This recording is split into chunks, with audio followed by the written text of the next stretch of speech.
Olá, sejam todos muito bem-vindos.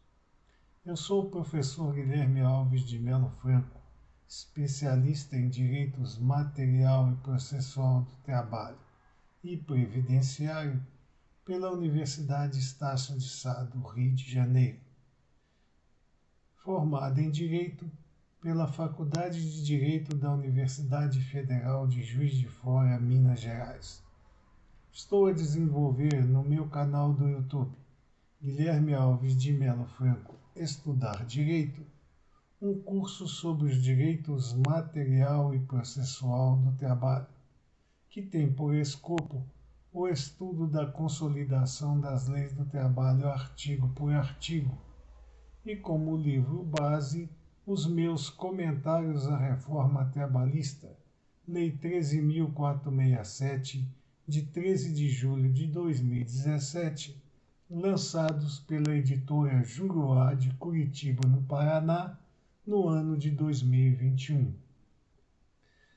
Esta é a nossa aula de número 56 deste nosso curso, e nela estaremos a desenvolver nossos estudos a respeito dos artigos 132 e 133 da Consolidação das Leis do Trabalho, que continua sua caminhada sobre o Instituto das Férias. Diz o artigo 132 da Consolidação das Leis do Trabalho que o tempo de serviço anterior à apresentação do empregado ao serviço militar obrigatório é computado no período aquisitivo das férias, salvo se o empregado não retornar ao trabalho em até 90 dias contados da sua baixa na unidade militar em que esteja adstrito. É importante fazer duas considerações a respeito deste artigo 132 da Consolidação das Leis do Trabalho. A primeira é que o tempo de serviço militar desenvolvido pelo empregado somente tem validade para o regime de férias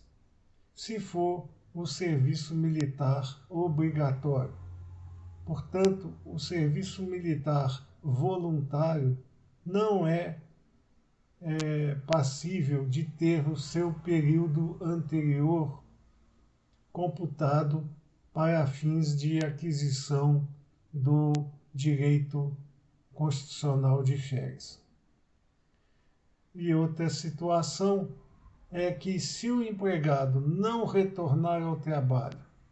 num lapso temporal de até 30 dias após ter dado baixa na unidade militar a que estava adstrito, o tempo anterior de serviço prestado antes do engajamento do laborista ao serviço militar obrigatório não terá validade para os fins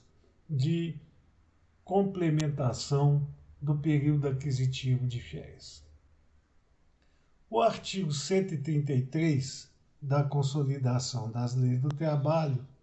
ele versa sobre aquelas situações em que o empregado não terá direito a férias.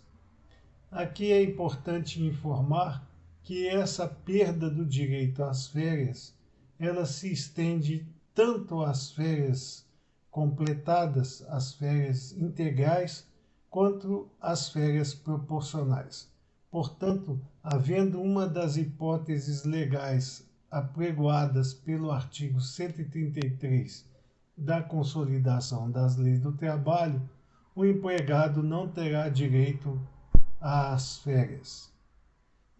A primeira situação em que o empregado perderá direito às férias é quando ele deixar o serviço e não for readmitido em até 60 dias. Portanto, se o contrato individual do trabalho mantido entre empregado e empregador se resolver e não houver a readmissão num lapso temporal de até 60 dias, o empregado não terá direito às férias propriamente ditas. Outra situação é quando o empregado permanecer em licença remunerada por mais de 30 dias ou deixar de trabalhar em virtude de paralisação dos serviços parcial ou total por igual lapso de tempo, que implica dizer que se o empregado permanece em licença remunerada, isso é importante que se coloque, a licença tem que ser remunerada por mais de 30 dias,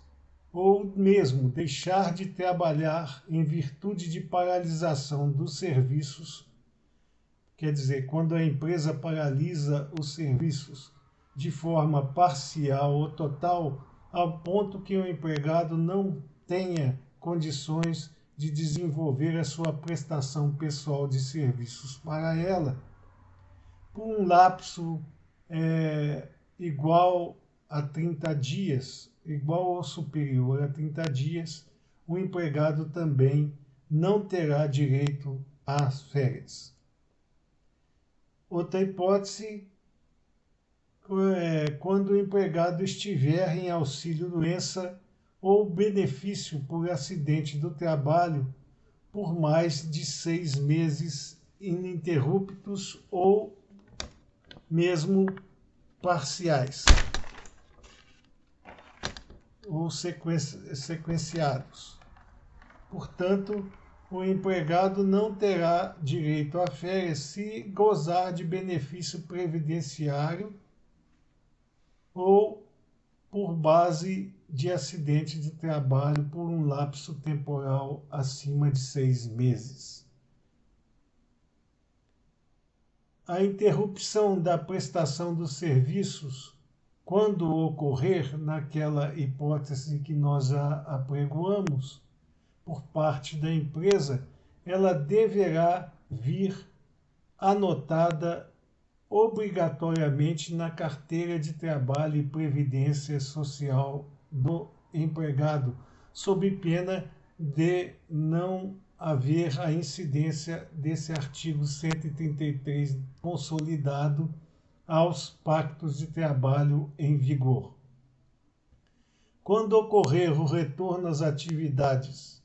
o período aquisitivo de férias será iniciado novamente, do zero. Então, quando há interrupção dos serviços por parte da empresa e na volta, o período aquisitivo de férias será iniciado novamente, ou seja, ele começará novamente desprezando-se aquele tempo que já havia sido cumprido em termos de período aquisitivo por parte do empregado, e esse período aquisitivo começará a ser contado novamente do zero, como se não tivesse acontecido até então. Em caso de paralisação dos serviços, a empresa comunicará obrigatoriamente à Delegacia Regional do Trabalho, organismo responsável pelo Ministério do Trabalho e Previdência, para este fim, com antecedência mínima de 15 dias. Portanto, quando a empresa quiser paralisar os serviços, ela terá que comunicar com um prazo antecedente de mínimo 15 dias à Delegacia Regional do Trabalho do Ministério do Trabalho e Previdência este estado de coisas, bem como ao sindicato da categoria profissional a que estejam subsumidos os empregados atingidos por esta paralisação total ou parcial de serviços pela empresa. É importante dizer que, não havendo esta comunicação nem ao sindicato nem ao sindicato da categoria, nem à Delegacia Regional do Trabalho, não se aplica o artigo 133 da Consolidação das Leis do Trabalho aos